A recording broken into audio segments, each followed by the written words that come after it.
धर्मराव बाबा आत्राम यांचं घर फुटीच्या उंबरठ्यावर आहे। धर्मराव बाबा आत्रामांची मुलगी भाग्यश्रीनं थेट वडिलांना आव्हान दिलंय। आत्रामांविरोधात विधानसभा लढण्याची तयारी आता दाखवण्यात आली। तर विधानसभा लढण्याची तयारी धर्मराव बाबा आत्रामांनी केली।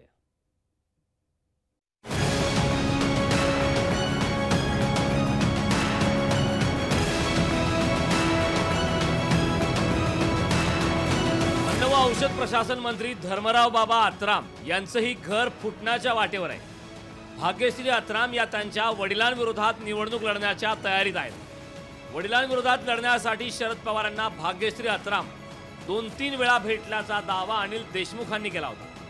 शरद पवारांनी अजून भाग्यश्री यांना कोणताही शब्द दिला नसल्याचं सांगण्यात येतं। धर्मराव बाबाची पोरगी आमच्या संपर्कात आहे। 3दा म्हणते मी माझ्या वडिलांच्या विरुद्ध निवडणूक लढवायची आहे। माझ्या बाबांनी तुमच्यावर केलं, तुमच्या पक्षावर केलं, ते मला आवडलं नाही।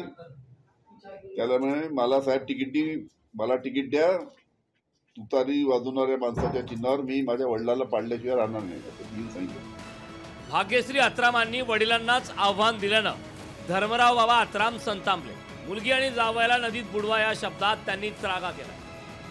या लोकांनी धोका दिलेला, त्या लोकांना बाजूला प्राणिता नदी आहे, त्या प्राणिता नदीमध्ये सगळ्यांनी फेकून दिला पाहिजे आणि सरळ गोदावरीला निघून सगळं आपला समुद्रामध्ये निघाला पाहिजे। अजित पवारांनी भाग्यश्री आत्रामांच्या निवडणूक लढण्याच्या निर्णयावर सावध प्रतिक्रिया दिली। आत्रामांचं घर फुटू नये अशी अपेक्षा अजित पवारांनी व्यक्त केली।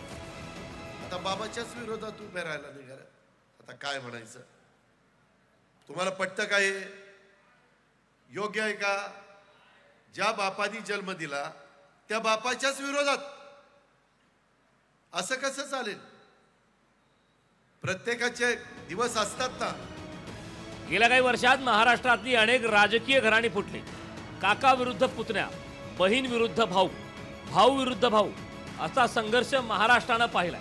आता आत्रामांच्या निमित्तानं वडील विरुद्ध मुलगी असा संघर्ष होऊ घातलाय। हा संघर्ष टाळण्यात राष्ट्रवादीला यश मिळतं का हे पाहावं लागणार आहे। मनोज ताजणे, लोकशाही मराठी, गडचिरोली। लोकशाही मराठी ऐका, पहा, जागरूक रहा।